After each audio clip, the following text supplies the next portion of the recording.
After the release of The Amazing Spider-Man 2, Sony had a lot of plans for the future of Spider-Man, an entire cinematic universe actually, that would ultimately never see the light of day, and the Sony leak of 2014 helpfully revealed to us all of their future plans for the cancelled franchise, and one of their biggest cancellations actually came in the form of a movie, or possibly pair of movies, that would have been centered around a group of some of Spider-Man's biggest foes, the Sinister Six. So, what if the Sinister Six movie was made?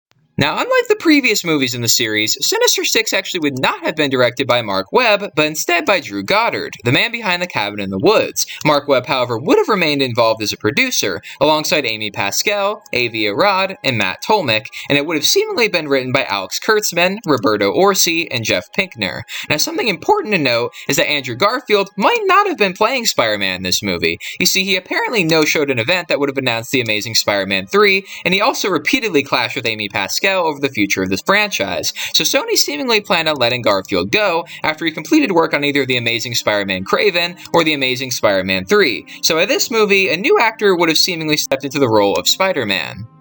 As far as villains go, this movie's titular team was actually far from set in stone, with a bunch of different characters and actors in consideration for the various parts. Now, some names that most likely definitely would have been in my opinion, are Dane DeHaan's Green Goblin and Paul Giamatti's Rhino. Some other rumored characters for this movie include the Vulture, who might have been played by Matthew McConaughey, Dr. Octopus, who might have been played by Christoph Waltz, the Sandman, who might have been played by Tom Hardy, Scorpia, who might have been played by Emily Blunt, Venom, who might have been played by Channing Tatum or Finn Wittrock, Mysterio, who might have been played by Zachary Quinto, and Kraven the Hunter, who might have been played by Shane West. Black Cat was also likely expected to appear and continue her romance storyline with Harry Osborn. However, Felicity Jones herself may or may not have actually returned to play her, and was rumored to be replaced by Amelia Clarke. Silver Sable was also a character on Sony's radar, with Rose Byrne seemingly their number one choice. The team would have been led from the shadows by Michael Massey's The Gentleman and King Goblin, aka the still-alive Chris Cooper Norman Osborn. Rhys Ifans also would have appeared as his normal Kirk Connors human form and would have refused to join the Sinister Six.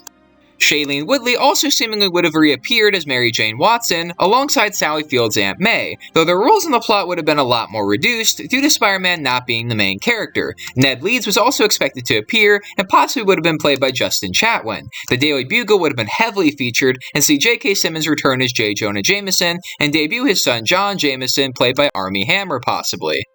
Now, the actual planned release date of this movie is pretty hard to narrow down, I'm not gonna lie, due to the fact that Sony seemed to change their minds more than once about whether this movie would have been before The Amazing Spider-Man 3 or after it, which is why the plot of TASM 3, which would have involved Peter bonding with the Venom symbiote and fighting Carnage alongside the Sinister Six, may have happened in this movie instead of TASM 3. Peter would end up losing the symbiote to Eddie Brock. However, seemingly Venom and Carnage would not have actually appeared in this movie, as Sony were keen to do a Venom solo movie, and Drew Goddard didn't really want to step on anybody's toes and do his own thing that would fuck up with somebody else's plan.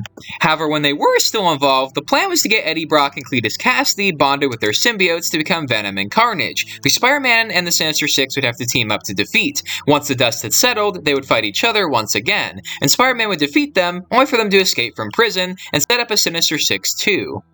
However, that was just one version of the movie. Another version would have seen Spider-Man actually joining the Sinister Six after they blackmail him with revealing his secret identity. They would then have to go on a quote-unquote legally questionable operation that would have possibly taken the team to the Savage Land, which, for those of you who don't know, is a hidden oasis in the middle of Antarctica, home to the last of the dinosaurs and Neanderthals. Spider-Man and Doc Ock actually would have formed a friendship due to Doc losing his wife, which actually sent him down the path to villainhood in the first place, and Peter can sympathize with that because he lost Gwen Stacy. The Sandman would have become kaiju-sized in the final battle, which would have taken place in London, England, and Black Cat and or Harry Osborn would have gotten a redemption arc in this movie and become more of an anti-hero going forward. Now, the main villain of this version would have been an alien named Gog, who they presumably would have found in the Savage Land. In the comics, he was raised by Kraven the Hunter after he crash-landed on Earth, meaning Kraven might have been another antagonist if he wasn't already part of the Sinister Six.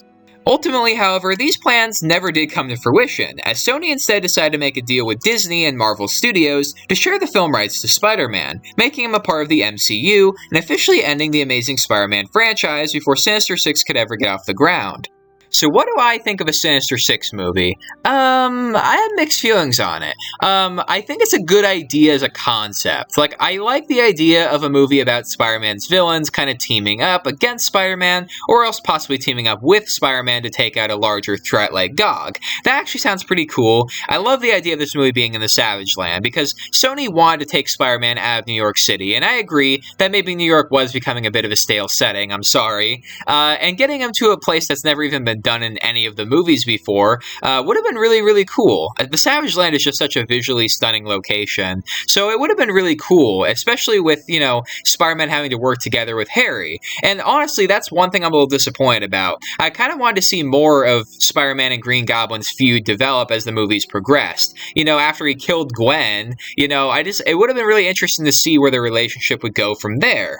And I mean, the plot of this movie sounds really similar to James Gunn's The Suicide Squad, where they went to Corto Maltese to fight Starro the Conqueror. The plot of going to the Savage Land to fight, you know, Gog, it sounds a bit similar. And I know that the Suicide Squad made that work, so I think that this movie could have made it work as well, especially with Drew Goddard as director, because no offense to Mark Webb, I think Drew Goddard is a better filmmaker than him.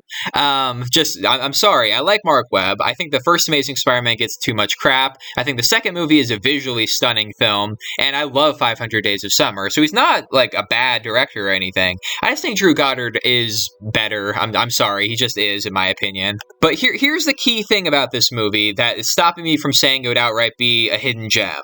And that's the fact this movie was apparently going to be only the third or fourth movie in the franchise.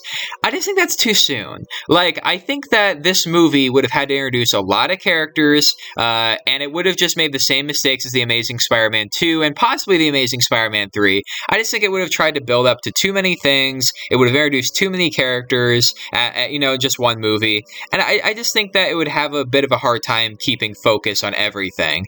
And it also would have had a hard time keeping the audiences invested, I think, just because, you know, a lot of these characters may not have actually been in previous Spider-Man movies, you know what I mean? So I'm not saying this movie would have sucked, because I definitely think it had a lot of potential. It had good actors tied to it. It had iconic characters. It had a pretty cool premise and a really talented director on board. The main thing holding this movie back from being a guaranteed good would be the timing. I just think that if this movie had been made this early in the franchise, it would have been a mistake. I think I just can't help but feel like it would have been a bad idea to do a movie like this early. Like, I would have waited for this to be, well, possibly the sixth movie even. You know, take a movie to build up each individual member as like a solo villain. Like, do a movie with, you know, Green Goblin as the villain, then do a movie with Mysterio as the villain, and, you know, so on and so forth until you get your established Sinister Six, and, you know, then Spider-Man will have fought them all before, and so when he has to reluctantly team with them, we actually care a bit more.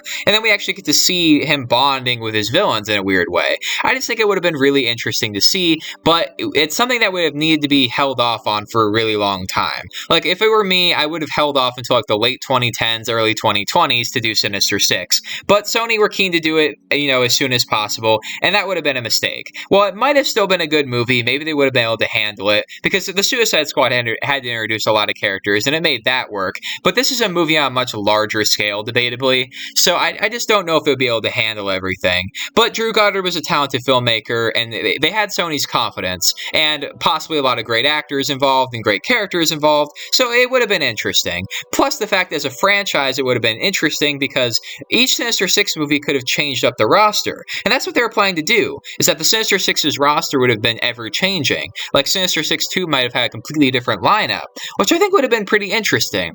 So overall, I do think this is a movie with potential, but overall I am kind of glad it didn't get made. Maybe one day we'll see a Sinister Six movie that will do these characters justice, but for now, I'm kind of glad this movie got canceled, because if they held off, it would have been good, probably, but if they did it so immediately, I don't really have the confidence, I'm sorry. But either way, let me know in the comments down below, would you have liked to see a Sinister Six movie this early in the Amazing Spider-Man franchise? Let me know in the comments down below. Also, give this video a thumbs up, and share it with all of your friends on all your various social media platforms. And speaking of social media, make sure to follow me on my new Instagram, which is Rinzler_Productions, which I'll leave in the description down below, and I'll see all of you in the next video.